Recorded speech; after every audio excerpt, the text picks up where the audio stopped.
Do you think you can win? Like, well, of course I think I can win. Fresh off this accident, nothing but practice with a limp. Yeah, I think I can beat the best of the world at the most prestigious golf tournament in the world. That's that's the ego of the great ones, bro. That's why So Michael Jordan is still Tom talking Brady crazy. being disrespectful. Tom Brady's always disrespectful, bro. He's always disrespectful. Tom Brady's all you got, and you have to love it. That's what makes the great ones great. That's what makes them great. That's what makes LeBron great. That's what makes Mike great. Mike will walk in a room full of NBA players right now and still tell them, I'll give you buckets, like right now.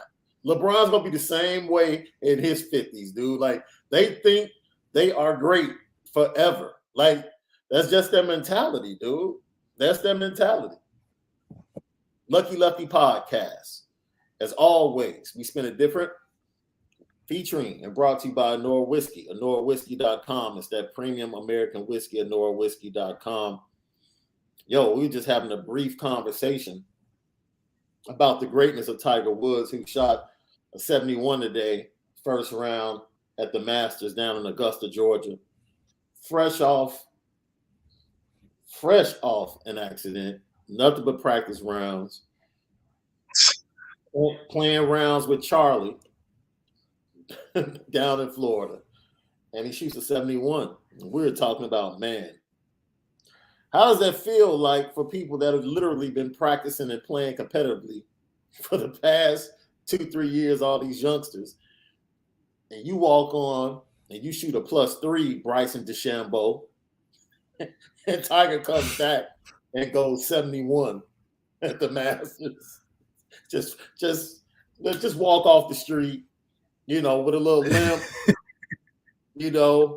only played 9, first time playing a full 18, and I just shoot 71. Just, Yeah, just out my sleep. He's so good. It's literally almost like that. It's literally almost like that. It's amazing. It's amazing. And he's playing with house money, bro. Let's be honest. Nobody's expecting him. Yeah, I mean, he's playing. Yeah. He's playing with house money. And you asked me, like, in the intro, it's like trash. You darn right Tom Brady talks trash. You think Tom Brady is going to tell these cats, like, yo, I retired for 2 weeks, dude, just to see what y'all were going to do.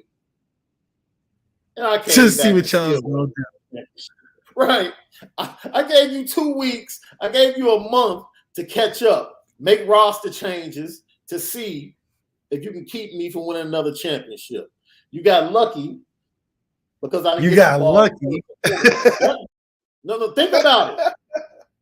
You know that's the way he thinks. Like, Matt Stafford got lucky because they got the ball first in overtime. You know that's what he's thinking. Like, if I got the ball first, the Rams wouldn't have won that championship. So, yeah. Right. Absolutely. That's why I think it's a chance Coach K comes back. Coach K is not.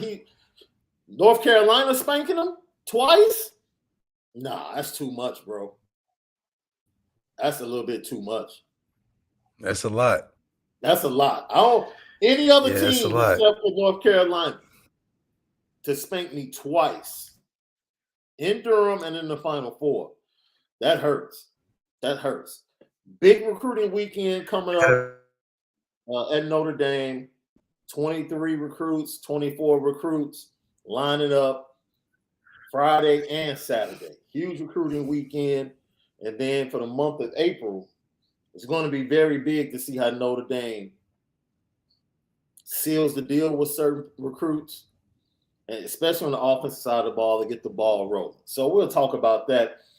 We're going to get into the offensive line, why the offensive line is important.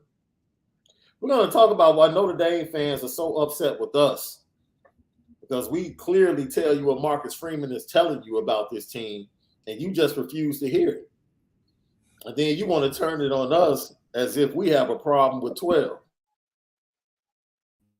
We'll talk about that. We're definitely going to get into that. That's funny.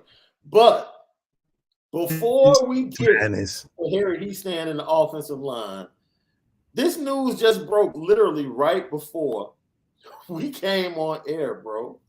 And What? I don't know if you've seen this yet, bro. Have you seen this? Did you see this tweet from Ralph Russo? Brian Kelly made the most shocking move of a crazy coaching carousel.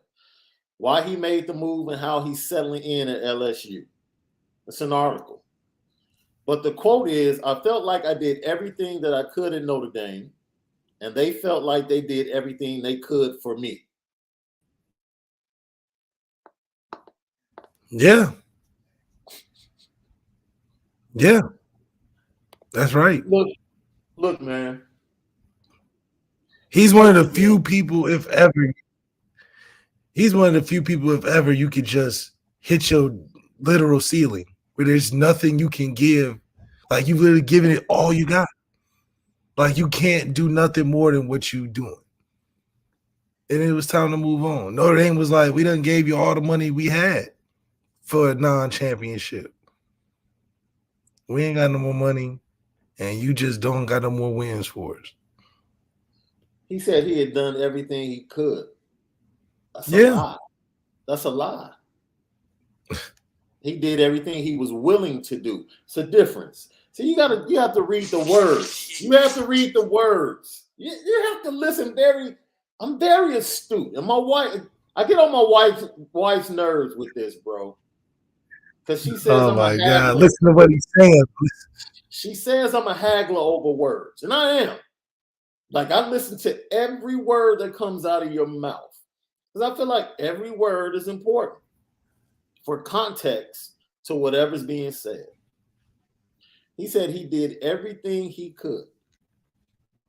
And as far as his coaching ability, that might be the truth. But it's a little bit of laziness in there, bro. Just a tad bit. Yeah, I mean, but that's who he is, though. He knows who he is. He was hoping the talent drug him across the finish line once he built it up. Because he really was like, am I really going to take what is necessary, or am I going to hang out and do what I'm good at? He wasn't the guy that was like, I have strengths and weaknesses, and I'm going to work on my weaknesses so they become strengths. Like Michael Jordan. If you told him he couldn't do something, he'll work an off season on it and come back and that'll be the best thing he does. Coach Kelly's like, I'm just going to do my strengths all the time. And when my strengths run out of strength and I've hit my limit, it's like I'm not finna work on no weaknesses. I'm too old for that. So basically what you're saying is he wanted to go out there and operate like Victor Sweet from Four Brothers. Like have all the goons doing all his dirty work, cutting the ice, cutting the circle in the ice, getting rid of cats. Yeah, straight up. That's all it was. The players were the ones that were going to be the enforcers for his program and get the job done. And then when it don't work, he not a guy that can learn new tricks. That's why him forcing himself to do it now looks so crazy.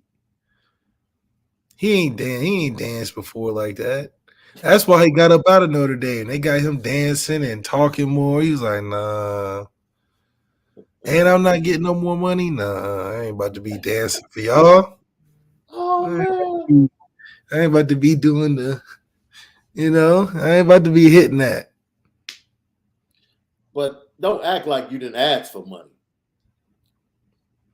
No, of course he asked. Act like you definitely wanted more money. He says, since I'm sitting over here just being consistent as hell, I deserve some more money.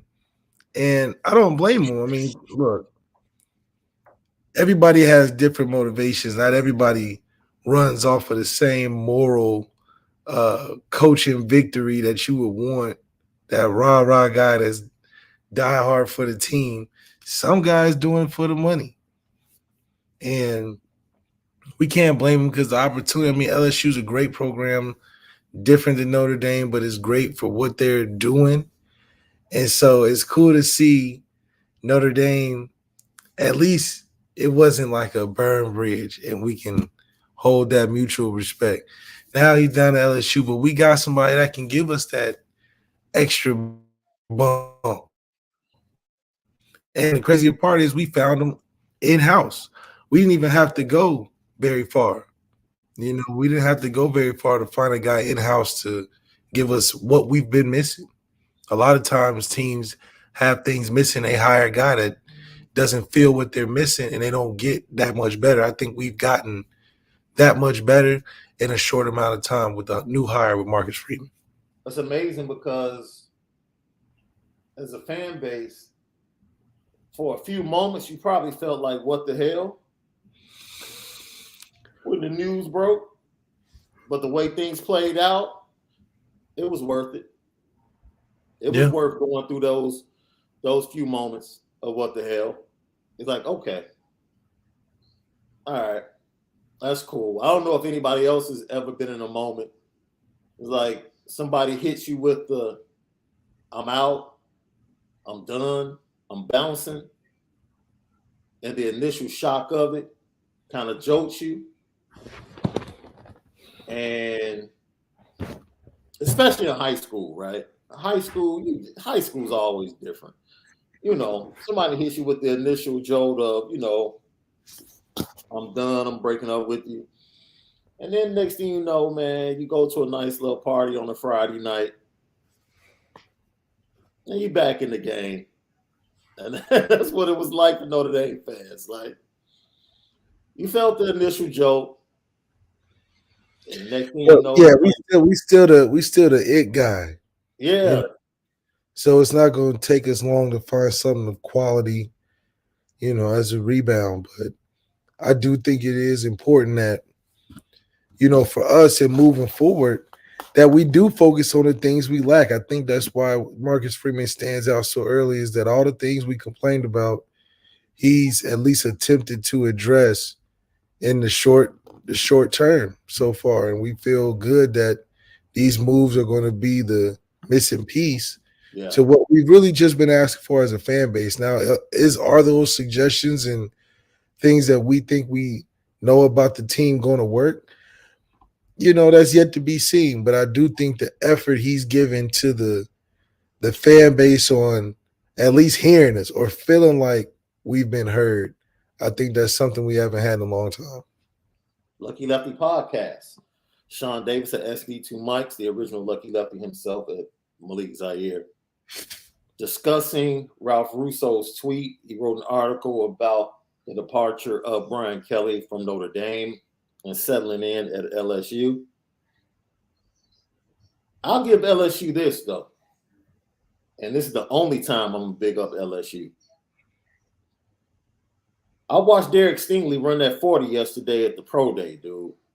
That was one of the smoothest 40s I've seen in a long time, dog. Yeah, that was smooth as hell. Yeah, that was a smooth 4.3. Like, dang. I mean, you see cats like really struggling, like trying to really run it. Nah, he was technique looked great. I mean, the kid looked good. That Mark was waving at photographers on the way by, like, yo, what's up? Like he was on the red carpet. Yeah, it was good. Was good. Hit his chest a couple of times. Yeah, he know that was a top 10 run right there. Yeah. Yeah. Like, because, you know, when you feel like you got it, he got it. Yeah. And if he is the consolation prize to being the second defensive back taken behind Sauce Gardner, team is going to be pretty happy. Yeah, I mean, he's going to be, which is good because the NFL, I think, in my opinion, needs more talented defensive backs. And this year they have some good guys coming in with Derek Stingley and especially both Cincinnati corners are pretty solid. Did Kobe go into the draft? Yeah. Yeah, I mean, he's pretty solid. Yeah, Kobe's like second day. So that's a darn good pickup. Yeah. Him and the McDuffie kid from Washington. Yeah. McDuffie, yeah. So there's a good amount of defensive backs in this class, and I think Derek Stingley adds to the talent. I mean, he got a fantastic true freshman year. Mm-hmm. Obviously, injuries have plagued him throughout, but the talent and the potential, if this is more like an NBA pick where you're drafting a guy for potential, because he's got all the things that like a Patrick Surtain had at Alabama last year. You know what though? It's just a different era of college football, right? Because the next year everybody bounced, and because he was a sophomore, he kind of, I don't know if he really kind of just played lame because he knew they weren't going to have a really good season, and it was a COVID season too. So Yeah, I mean, it was a funky couple years, especially yeah, you win the championship. yeah, You feeling good, but you know the team isn't going to be as great. right. A lot of turmoil throughout that time, and then you get hurt. At that point, you're probably thinking, I need to just protect my draft status, Mm-hmm. um, and be available when I can, but only if I can. So I think it's one of those situations where you're that like Kyle Hamilton, where you're so good to where you got to think almost business over the team aspect at a certain point in your career. Yeah. So somebody asked the question. Jeff Luke, thank you for tapping in. Who would you rather have, Stingley or Sauce? Uh, I'll probably say Stingley just because I just think he's just a better fit for what I would want to do. But I do think he's just a smoother, more established athlete. His dad was in the NFL. I think him just having that lineage, you can trust it more. Yeah. You're just apples and oranges because they're both very good players, but Derek Stingley has more of a background that I can trust. Sauce is a first generation great talent. Being at Cincinnati for the amount of years that he was at, the competition still isn't what Derek had or at practice or even during his time he was playing. So it's just interesting to see how that goes. Another question. Let me find it was a quarterback question for you specifically. Here it is. Rashaman 18. Being a former Notre Dame quarterback, why do you feel QBs regressed under BK? Do you feel you regressed as a quarterback? Or do you feel quarterbacks regressed? I think confidence over time kind of plays a factor into a lot of these guys' um, situations because you feel so out of control of if you're going to play or not. Well, at least I did. Back out every year, like it's hard to progress when you're dealing with competing with somebody else. You have a chance to lose, so you don't get a chance to really grow with the guys around you. And by nature, less reps of getting that muscle memory with the guys that you're gonna be playing with. So I think you just regress due to the prolonged unknowing of what the identity of the offense is, and during that time we had guys that had different skill sets that required different plays that made them successful. And so when you doing 50-50 and you're trying to go win, college football playoffs and championships, into the season with half reps. So I do think you add all that up, you get half of what you could be just from a rep perspective during your college career. So I think that plays a huge factor, when you're always in quarterback competition. And then obviously the confidence through going through that, looking over your shoulder or just not feeling confident in what you have given to you. I just think it plays a combination of things that, you get the end result of guys not really flourishing how they should or what you would expect from a Notre Dame program. Terry Moore tapping in. Thank you, Terry. I was watching them DB drills, Notre Dame. DBs was looking real smooth and fluent coming in and out of breaks. Joseph, all of them. Once You again, mentioned yeah, I mentioned that when I went to practice, and the focus was on, not cheating the drills and being footwork is so important at certain positions. And when you're a natural athlete, say like a Sauce Gardner, add that confidence and that speed, And it's just a perfect combination. You know, Cam Hart might not be top end speed like a Sauce Gardner or like a Derek Stingley, but him, and especially the best technician on the team is Tariq Bracy, in my opinion. Like if you just watch him from a technique, footwork standpoint, especially working that spot. Yeah. He is a technician. He is like the Avery Davis of the defensive backs. He reminds me of Shaun Crawford. Hey, Shaun Crawford He before reminds the me of injury. Shaun Crawford. Shaun Crawford before the injuries was nice. People forget how nice he was. Was dynamic, like Tyrann Mathieu type, because he was small like that. Yeah, absolutely. I agree. Golden _Cat ND. Yo, Shaun, I just realized that you and my wife share the same birthday. I'm taking her to the spring game for her birthday, Penn Station for lunch, then ball. Let's go. Hey, Penn Station, that Philly sandwich. You put the peppers on there too? Yes, sir. Yes, sir. Yeah. Okay. We got to go to Penn Station. We might have to shoot podcasts outside of Penn Station. It's really good, though. I'm glad it's at the campus. The campus got some good spots now. Wonderful spots. John A1, thanks for tapping in. BK had a rough first 4 years off the field at ND. He was done with ND after 2012 and coasted the rest of his tenure and missed big opportunities in 2015, 17, and 18. You know what? Going back to what you said, he depended upon the talent to drag him across the finish line. I can't speak for 17 and 18. I just can't. I can't. Like most people can say, if we didn't have the injuries in the first half against Clemson, we had a chance to make the game closer. In my humble opinion, I still think Clemson would have pulled that game out. That Clemson team in 2018 was just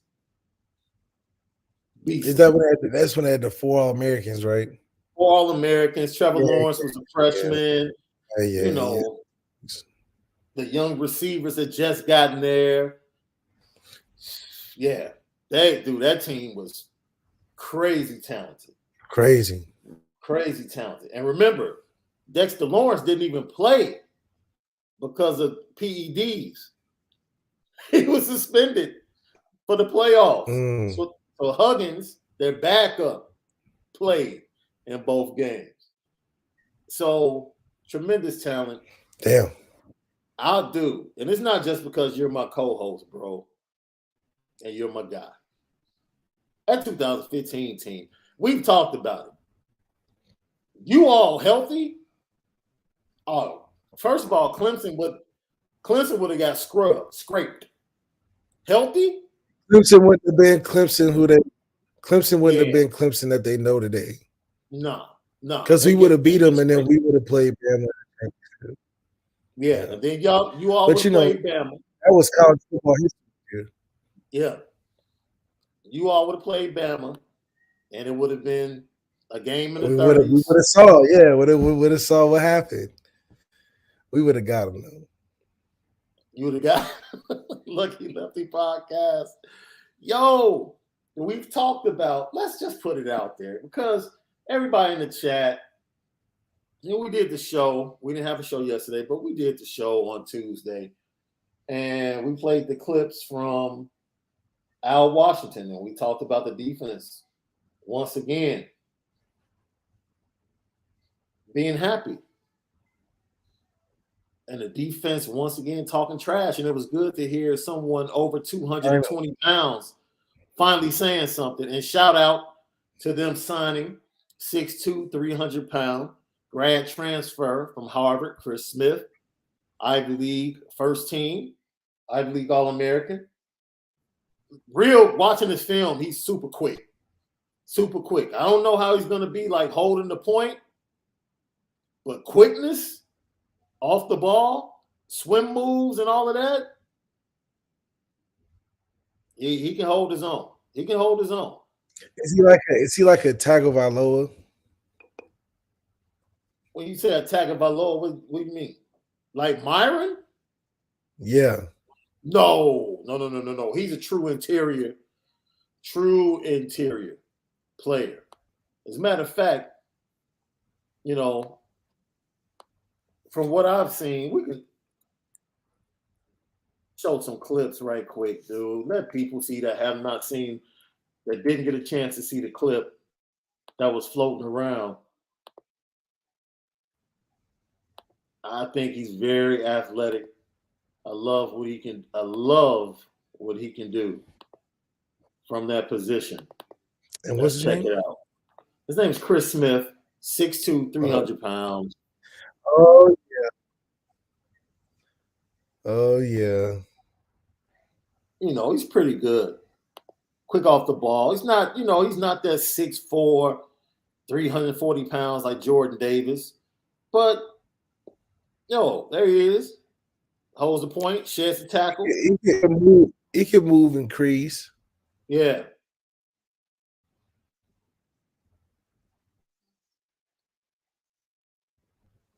You'll see a couple of these plays. You can see his quickness off the ball. He runs that circle. He runs that hula hoop real nice, though. I'll say that. Straight up. Good quick inside move into the backfield.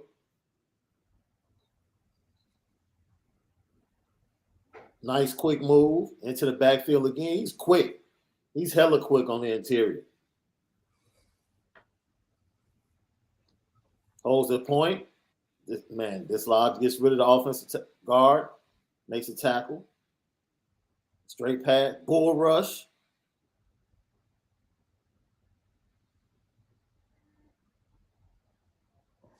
Good hands. That's the one thing that's jumping out to me. He has some really strong hands. And I know it's Ivy League competition, but he's getting rid of the blocking with ease. And you want to see somebody dominate if they're the better player. Yeah, I love his hands. I love his technique, and he's got a good motor. A lot of times guys get held up, and they just play patty cake with the guy at the line. He's still making an effort to pass the of attack. And it's what you want to see, especially if he's 6'2", 300. It adds a little beef in that interior. Hopefully, encourage those linebackers to play more free in the gaps because he's going to have a big task for down, that's for sure. Yeah.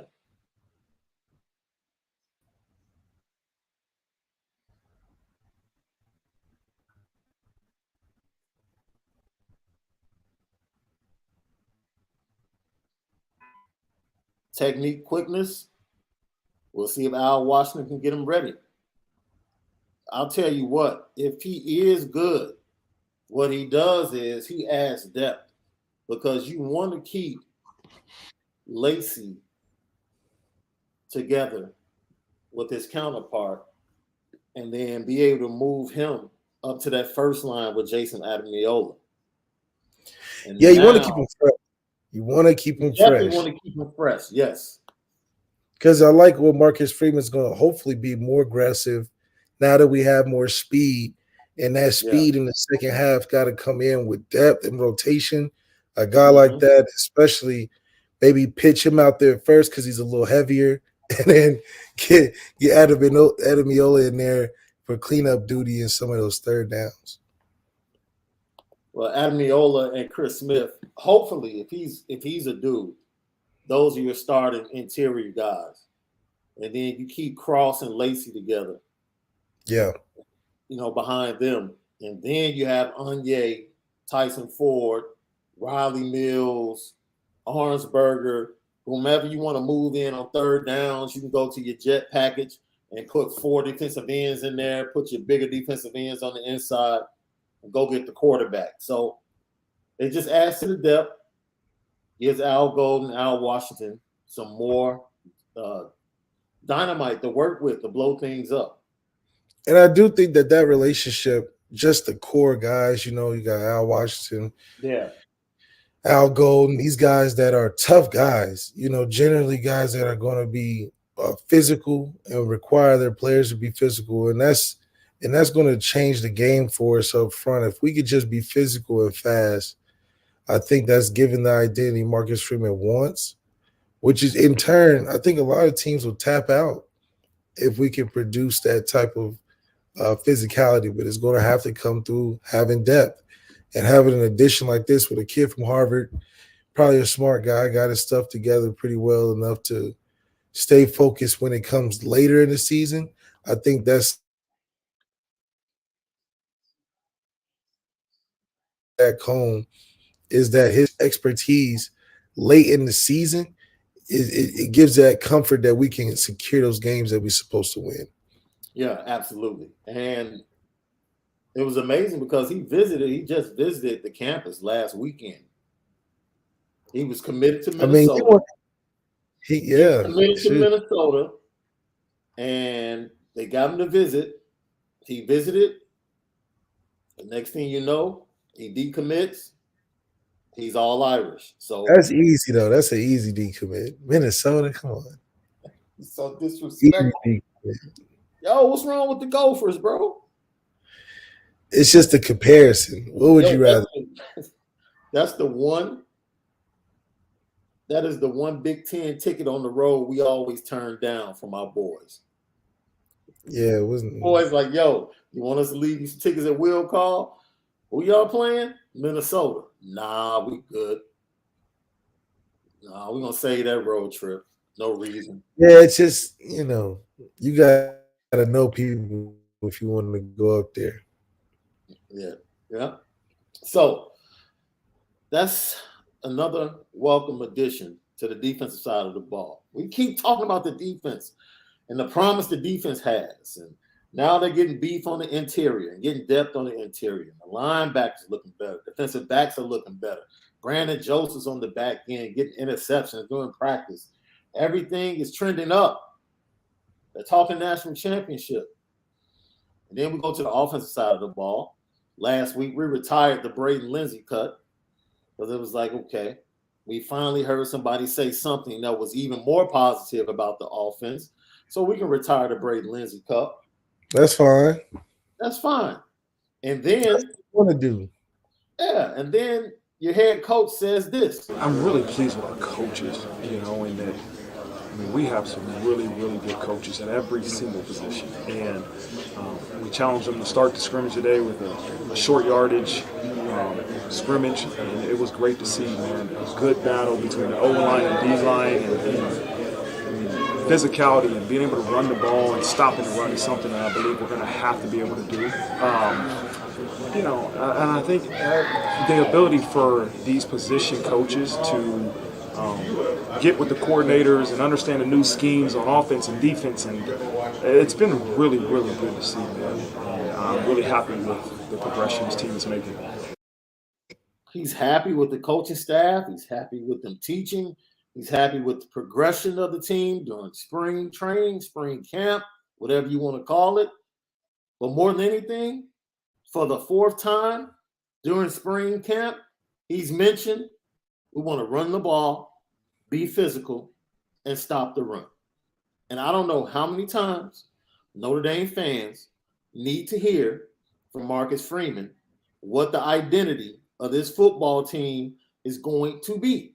I don't know how many more times you need to hear it. The next time he's with the media, if they ask him about the identity of this team and what they're going to be, he's going to continue to say, we're going to run the ball. We're going to stop the run. Right? Guess who else is visiting the campus tomorrow? Who? A transfer running back. Like, really? They got a transfer defensive tackle and a transfer running back coming this weekend. We got another running back coming. You know why? Because they want to run the ball, and they want to stop the run. Stop the run. And somehow, some way, Marcus Freeman saw them first couple practices in spring and said, "Oh yeah, that's what we're doing. Oh, let me get on the phone real quick." And somehow, some way, and just like the league, every Tuesday you get new guys coming in getting workouts. Right. Every Tuesday we got guys trying out. So I mean, I love that Marcus Freeman is not waiting. He said, "Oh yeah, we not physical. Okay, let me get on the phone and get a guy from Harvard real quick." Yeah. Oh yeah, you don't want to run? Oh, okay, I got somebody. Dude, he looked at the Fiesta Bowl tape and was like, if we could have run the ball, if we were more physical, we win that game. Because they have more talent on the outside. They had more talent at the skill positions. If they could just be physical and run the ball and stop the run, they win the game. It's real simple. You don't have to say, well, man, we could have done. No. Just be more physical, stop the run, and run the ball.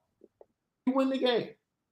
That's it. Game of football is real simple, bro. I don't care how many offenses they expand to, 3-4 wide receivers. That's what people get twisted about Ohio State, right? They get twisted about Ohio State because they see the receivers, they see the quarterback. Ohio State runs the ball more than they pass it. They do. Check the stats. Just check the stats, bro. When Travion Henderson came in, they ran the ball, right? How did they win the Big Ten championship against Northwestern with Justin Fields at quarterback? They had a running back darn near run for 300 yards. They ran the ball. Like Ryan Day is not an idiot. Like, most people think he's just a pass-happy offensive coordinator, head coach. He's not. He was his first year with Dwayne, though. Absolutely.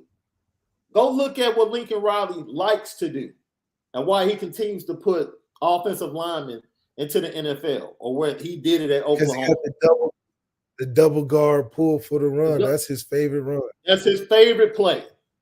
In spite of having CeeDee Lamb, all the quarterbacks, his favorite play is to run the ball. Double guard. The best coaches run the football, man. Sean McVay loves to run the football. Loves it. Matter of fact, it almost cost him the Super Bowl because he was just going to keep running it. Yeah. And Cincinnati kept stopping it. And he was they kept stopping it. Right. They kept stopping it. Right. Shanahan loves to run the football. Mm-hmm. So we're trying to find out why it scares Notre Dame fans so much to hear a head coach say, we're going to run the ball. Oh, my God. What does that do for wide receiver recruiting? We're not going to be able to get anybody. If we run the ball, does that mean we're going to be one-dimensional? Relax. I hope. Relax. Even if they run the ball, whomever the quarterback is going to get 30 attempts to throw the ball. Yeah, especially if we cooking. 25 to 30. We threw it in the Fiesta Bowl, FYI. We're fresh off of 50-plus passing attempts. Fresh off. And what did it get us? Bro? Hell, because he didn't run the ball enough. L.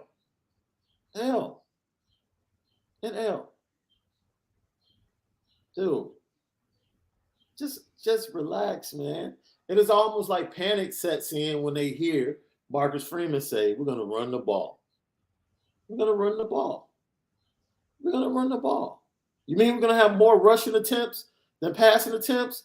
Yes, because your offensive line and your running backs are better than your quarterbacks.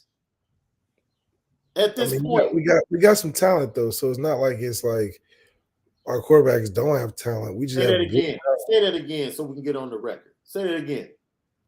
It's not like we don't have talent at the quarterback position. So for the record, Thursday at 5:46 p.m. Central Time, Malik Zaire on the Lucky Lefty podcast just said there's talent at the quarterback position. So no one can get it misconstrued that somehow we come on here and say that Tyler Buchner or anybody else doesn't have talent. Right. But he does have the talent. It's just we recruited so well. We got so many guys to make your job. That's a pretty tough job. You know, it's not easy. But you can be more consistent if you rely on those guys around you. Yeah. So, you know who changed everything and made life easier for Marcus Freeman? Oh. This guy right here. One of the most important things, they have to care more about the group than themselves. They have to be together. They have to see things through one set of eyes. Can't have individuals up there. They have to be all on the same page, work out issues, and have themselves dialed in on each snap to have success, because it takes it's the ultimate team game is football anyhow. And then when you boil it down to that group, those 5 guys have to be doing exactly the same. If one guy is going off on, I thought this, then it's no good. We all got to see it together. So basically, Harry is just telling you they were doomed because of 62 last year. They were just doomed from the jump. Because it's all about together. I mean, it's so refreshing to hear Coach Heaston go in there and talk about how we're going to win this year. And, you know, this may be the first and last interview you'll see him all year, and then you'll just see the trophy start falling out of the sky and filling up that room in the offensive line room. So, I mean, he's hit it right on the head. I mean, in terms of the unity and togetherness you need, that's what you're going to need, especially in these tough environments. When you can't hear the snap count, guys got to see everything as one, like he was saying. And just the ability for him to be specific enough to address the things needed. It just shows the difference between where we were last year and where we're trying to be this year. So once again, Harry Heaston pointing out what has to take place up front. Everyone has to be on one accord, moving the same, thinking the same, in order for that group to be successful and have an impact. I mean, that's just the way it is. Now, this is Harry talking about, I'm glad we started the show with Brian Kelly. Harry Heaston goes on the petty train today, bro. Harry Heaston goes on the petty train. Why is that? Harry Heaston was asked about the coaching staff. Just listen to Harry Heaston, LL Nation. Very well. You know, Coach Freeman knows what he's doing, knows how to put a staff together. He's a great leader and is very genuine, and he hired people that are very genuine too. So everybody's about the team and getting it right and not about themselves, which is tremendous to be around every day. Put him on the petty train, fam. Put him on the petty train. Harry Heaston gets his first ticket to the petty train. Did you hear him, bro? Okay, you can easily tag that to Harry saying that, but he was just being like Marcus Freeman, just too honest. You know, just really just like, man, you know, I can really give you the differences between now and then. It was genuineness. You know, you hiring some good guys, man. You know, he knows how to hire a staff. You know, I mean, he didn't do some little token, the genuine, little gems of comments right there. They're genuine. They're about the team. They're not about themselves. Not about themselves. I mean, you know, Harry. See, he wouldn't have said that. He wouldn't have said that if he didn't have that before. He wouldn't even have said that. He's definitely talking from a previous experience. Had to be, right? Because you're not absolutely. You're not, because if that wasn't the case, you wouldn't bring it up in the interview. So, and list off. I mean, he was listed. He said, "We got genuine guys, not about themselves. Knows what they doing, can get a team together."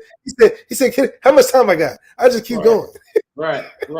It's funny you should say that, because he did keep going. And he got a second ticket to the petty train. It's always helpful when you get into the tough situations that we know are coming, and when things get hard, and you have to have people that help bring out the best in everyone. And it's nice to have guys that have been there and experienced and realize that, hey, that was one play. Let's not let it bleed into all the other plays. Let's refocus and go get this next one. And it's hard to do unless you've been there, and we have some guys that have been there.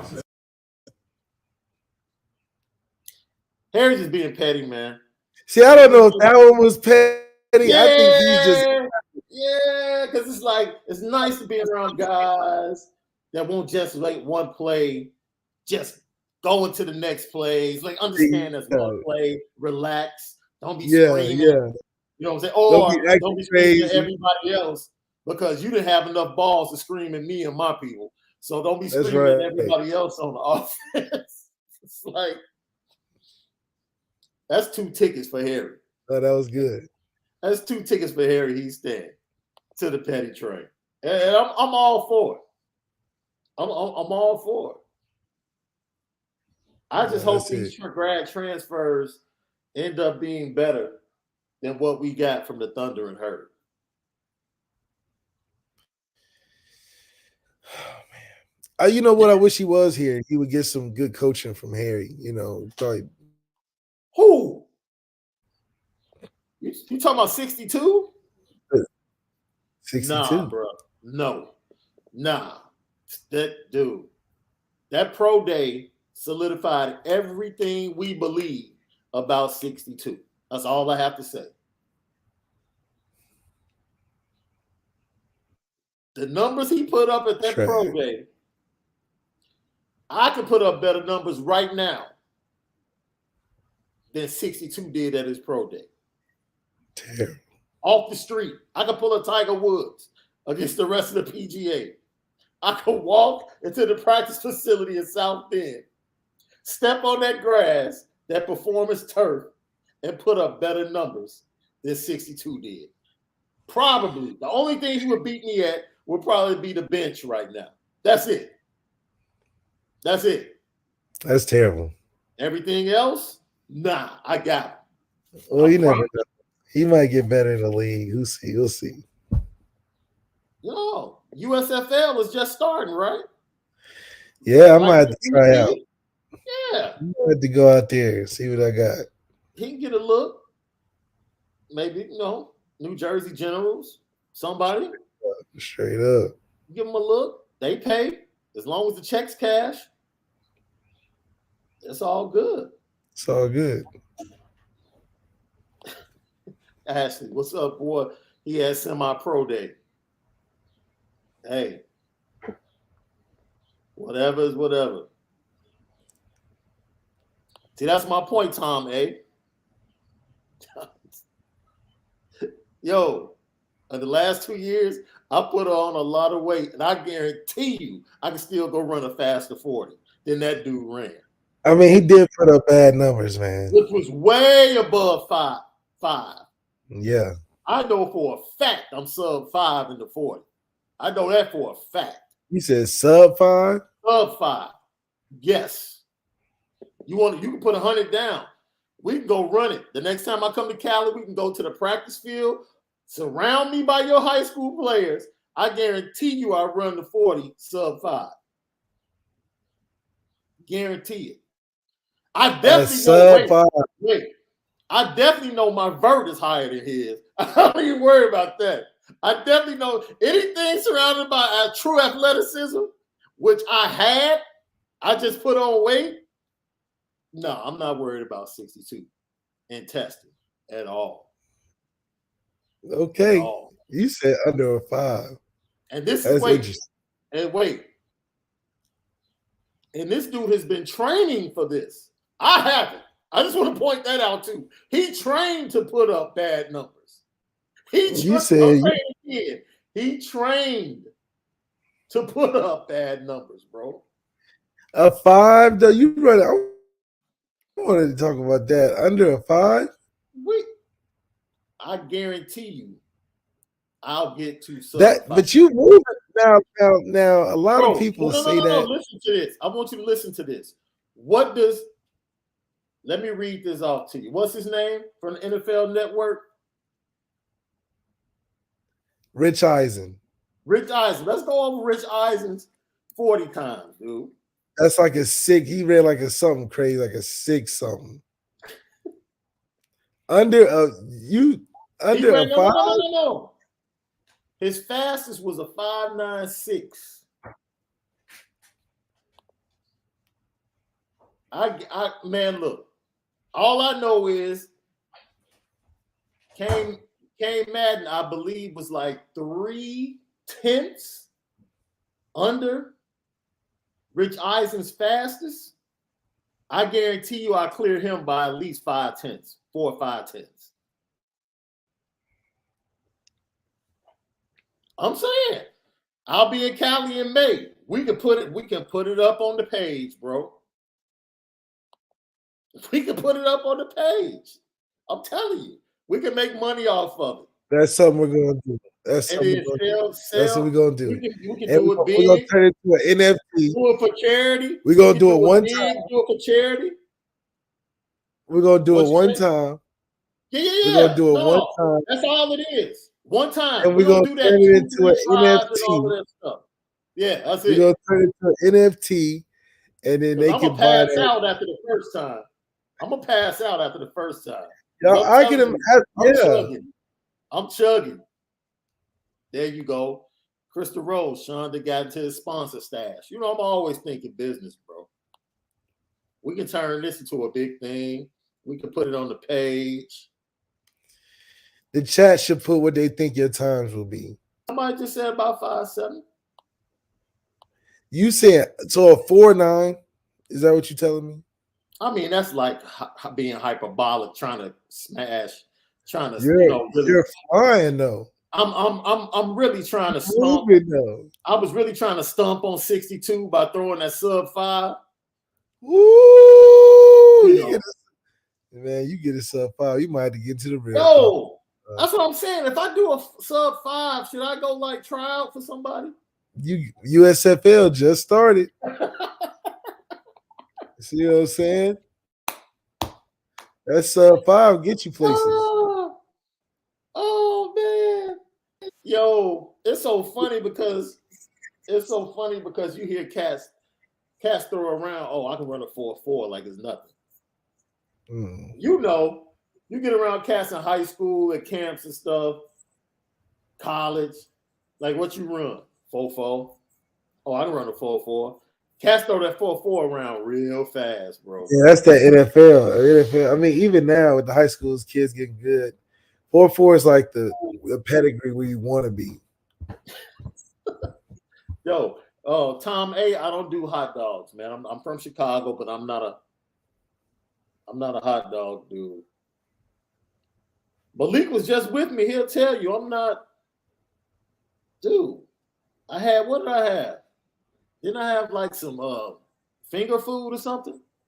Yeah, it was more finger food. Yeah, I had finger food, dude. My problem is not, I don't eat a lot. My wife will tell you. She's in nursing. I don't eat a lot. My problem is, like when I do eat, it's just all bad. It's just all bad, bro. It's all bad. Like there's absolutely zero nutritional value in my diet right now, bro. And I'm doing better. What choices are we saying bad though? I'm doing better because I'm literally on like day 5 of no sugar. Like no drinks, no pop, heavy tea. What was bad before though? Oh, fast food. Like I was fast food crazy because that was my life. You know, my wife. No one's here. Like my daughter was here. It was all about cooking so she could have something to eat. Right. So everything was home cooked. Once she left, like there was no urgency to really cook for the crib from either one of us. So now, I'm just left. I'm grabbing Chipotle early or breakfast early, red velvet pancakes, omelet. You know what I'm saying? It just. Oh, you was eating good. Yeah. It was bad. That's not bad. Sudden, yeah. Like most of my life I spent, I am 48. The heaviest I was up until 45 was like 230. So 90% of my life has been in shape. So it just kind of happened over quick. No, it happened like literally over the pandemic. Like literally over the pandemic, I just went bonkers, bro. Bonkers. I was in radio. Red velvet pancakes do. Well, I was in radio, so when everybody else was told not to work, we worked because radio never stops. So we were still coming through. The Army was letting us into downtown Chicago. We were still doing live shows. It was in the middle of The Last Dance because ESPN pushed The Last Dance up so we could have it early on during the pandemic. That kept everything going. And I was, man, they were ordering food because we were at the studio super late. I would come home. And at that time, my dad had gotten sick. You know, so I was taking care of things, not only in my life, but his. It was just a lot was going on. Yeah. You know, baby girl had just left for school. It was a middle of a pandemic. She's out in LA. It was a lot. And I snacked my way through it, bro. Not straight up. Through it. I snacked my way through it. What else could you really do? You know, nothing was really going on. Yeah, I snacked my way through it. So, like, people see me now and they're like, oh, he's a big, like, dude. 90% of my life. I can still run fast in K-Man. Facts.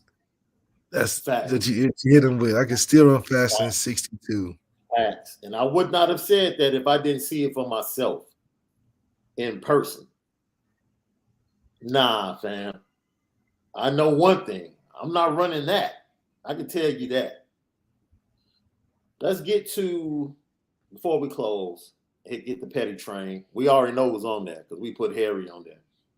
Your boy Josh Love talking about how important Harry Heastand has been, not only to the offensive line, but to the entire program. It's incredible for them to come back and be around the younger guys, and even just be around me, where like we can keep establishing our offensive line culture that I'm sure you guys have heard us talk about, how important it is and how critical it is to our success. And they're just able to help out, whether that's learning from Coach Heastand too when they're back and brushing up on a few things, and just having them around the program whenever you can have that. It's really beneficial for everyone.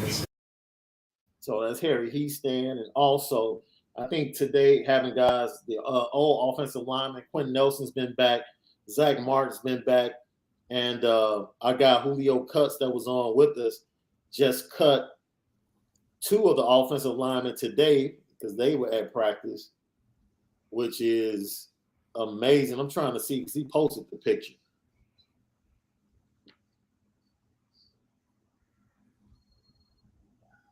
But yeah, him talking about Harry Heastand, how important he is and how important it is to keep that culture of the offensive line. It was Robert Hainsey and Tommy Kramer. Oh, yeah. Hainsey and Kramer came back. They were at practice today. Tom Wise has been at practice. And, Charles Jagasaw, recruit for the 23 class 5-star. He's coming in this weekend. That's going to be huge. Pendleton is coming in April. Jacob Oden, 4-star from the class of 2024, safety, wide receiver. He's coming in this weekend, and then he's going to come back for the blue and gold game with a group of guys. 2024 defensive end Joshua Lloyd, he's coming in. His teammate Anton Jackson, who just committed to Georgia, he's a stud defensive back, and he still wants to come visit despite committing to Georgia. So this is a huge weekend. And then Braylon James, the wide receiver from Texas, he's making his commitment announcement this weekend as well. Let's go. Yeah, it's looking like it's going to be a huge weekend for Notre Dame. Looking like it's going to be a huge recruiting weekend for Notre Dame, man. Yeah, Lug neck was scratched up. He talked about that in the press conference. He said it was just the battles that he's been going through with Howard Cross and guys on the interior. So you like seeing that. Like, I need to see some battle scars, especially from the offense and the defensive line. I need to see that. Your offensive linemen are looking too clean. Something's not right. Yeah, I need to see some ripped jerseys or something. Some ripped jerseys? Heck yeah. I love it, bro. I really love what this program is. And I know that becomes overkill. And a lot of people are like, no, man, I really, really love the direction of this program. So to reiterate, Malik said he loves and likes the talent that Notre Dame has at quarterback. He likes the talent. I want to see Angeli. I heard Angeli was looking all right. Big boy. Nice size, good arm, better movement than I thought, bro. Mm-hmm. Better movement than I That's thought. important. That's important. Yeah. Better movement than I thought. So, yeah. And I still say the next 3 quarterbacks they have in the recruiting cycle of 23, 24, and 25 are better than what they have right now. Yeah. And that might upset people because they might really love Tyler Buchner. That's okay. Just know we're getting better. They're getting better. And that's not even counting Julian Sayin, who's also coming in this weekend. He's coming back to campus.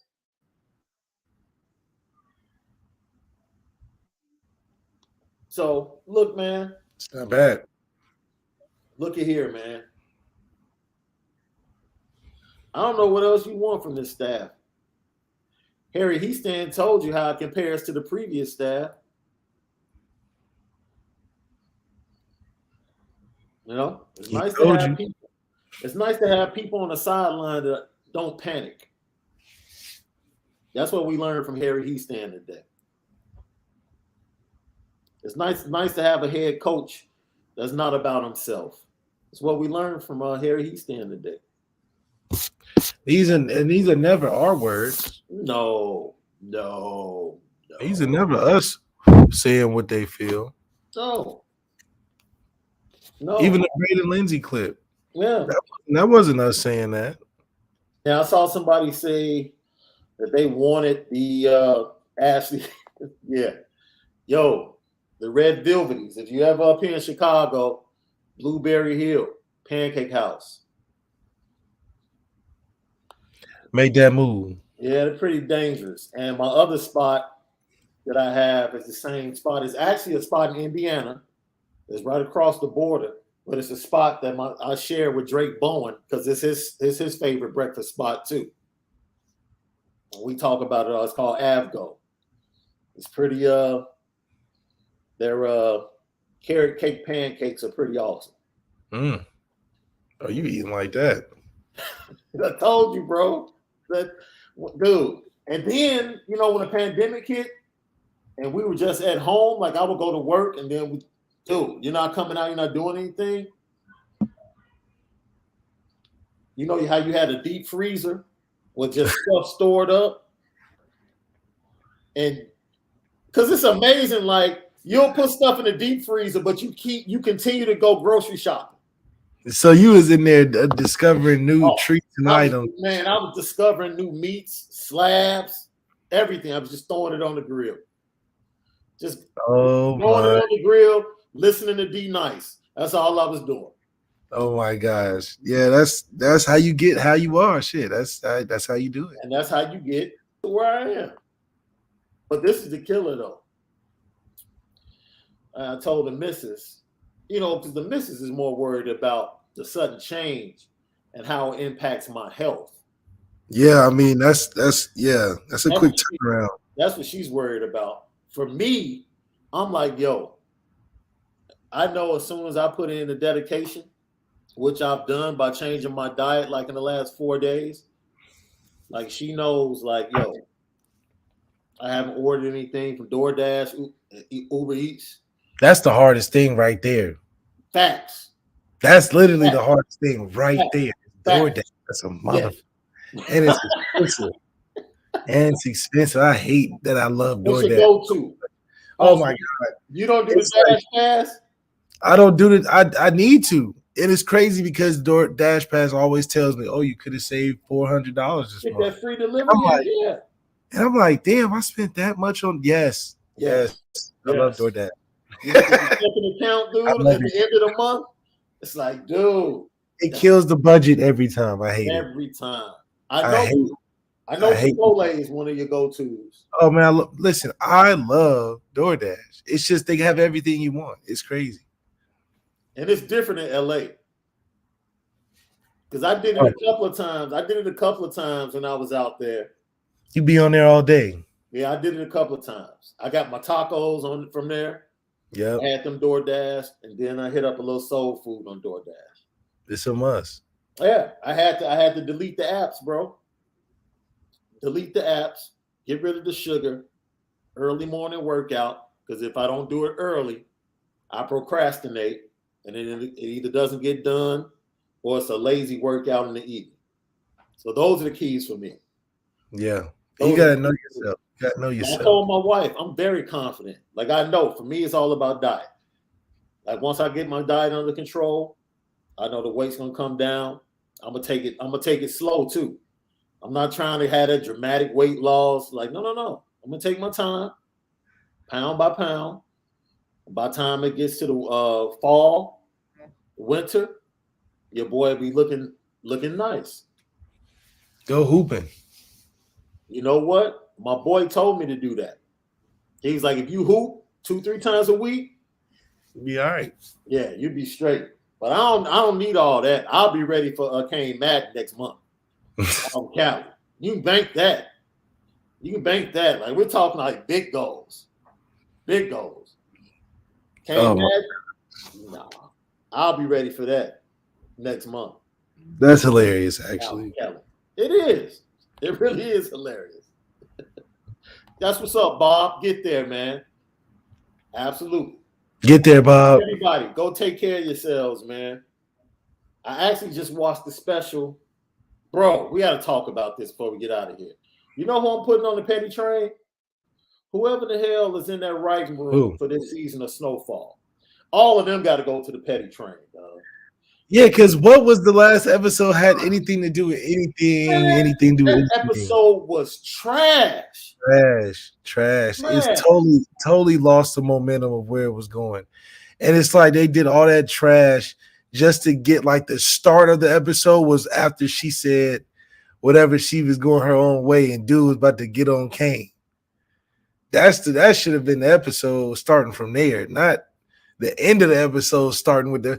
I mean, you know, they ain't even spilled the beans that Scully done drug the chocolate. They just like, oh no, I didn't get it. Yo, I'm like, Scully, what are you on? You putting LSD in the chocolate. You know what I'm saying? For what? Yeah, for what? Just, I don't know. And I said this early on, like the first episode of this season. Louis gonna have to go, fam.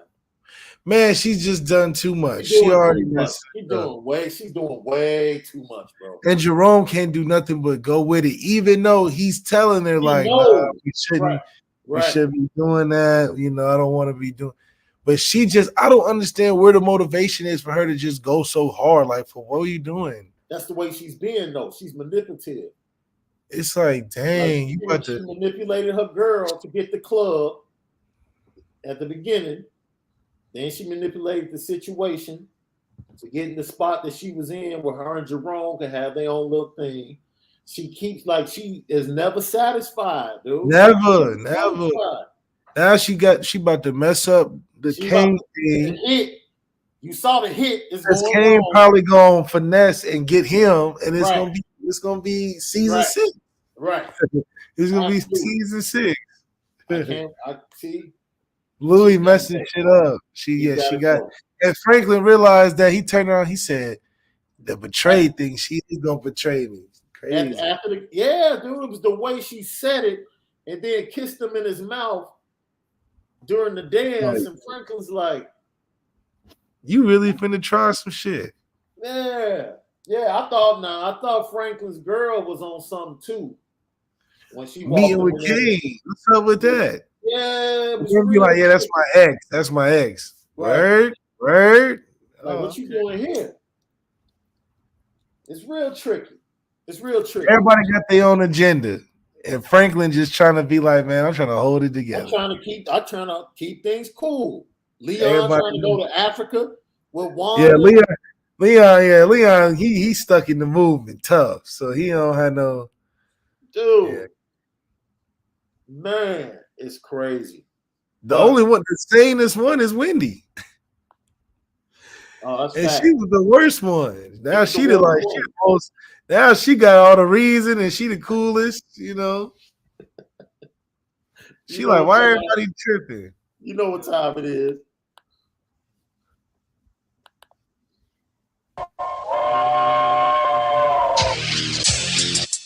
Petticoat, petticoat, petticoat junction. It's time to get petty. Oh, we did a good job executing. Are you upset with something? And fire up the Petticoat Junction train. I just don't like you. You don't? No. What is today's pettiest story? Petty Junction.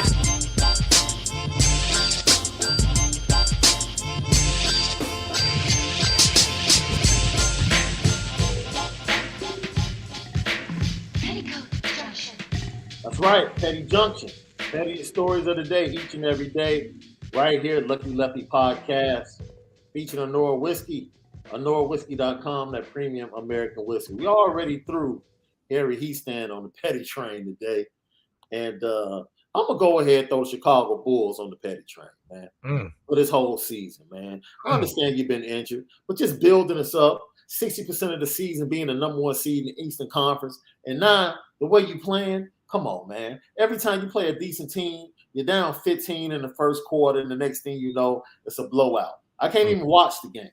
I'm gone by halftime. Look, as a Bulls fan, look, man, treat me one way. Don't get me all fired up and then let me down like this. You got to let me down easy. At least compete. At least compete. That's all I'm asking for. At least compete. Your boys Illinois picked up a big recruit, Sky Clark. I'm a big fan of Sky Clark. He's 6'2", dog. Until they get some 6'6", 6'5", 6'7" players that can hoop, I don't want to hear nothing about Illinois. You got Dave Lillard. You got Steph Curry. I mean, he can fit right in that mold, man. Sky Clark's a great player. 6'2", fam. He's a great player. He can shoot. He's a great facilitator. He's 6'2". At the end of the day, he's 6'2". Did you see Kansas? Did you not see the 6'7", 6'6", 6'8" dudes on the wing for Kansas? But they weren't doing nothing. It was Abaji and down low. That 7-foot dude down low was nice. Wilson was nice. Yeah, Wilson was nice. The game turned around because Brown got loose in the second half. Brown is 6'7". Once again, until Illinois gets some 6'6", 6'5", 6'7" players on the wing of the athletic. Man, look. Nah, man. I'm not falling for it. I'm not falling for it. And everybody was hitting me up like, oh man, he committed to Illinois. I'm like, come on, fam. Y'all act like we've never had a top 5 point guard at Illinois. Darren Williams went to Illinois. He's the 4th overall pick in the draft. Like, we've had good point guards. That's not the problem. You know how long ago that was? That's my point. Andre Curbelo was supposed to be the next one. Where is he at? Sky Clark's going to be the next one, man. Dude, whatever he is, he's not doing it by himself. I know that. He better go get some 6'6", 6'7" dudes to help him. He's not doing it by himself. And it's a real Chicago fan on your airwaves right now. Man, I'm the most authentic Illinois fan you're going to find, dude.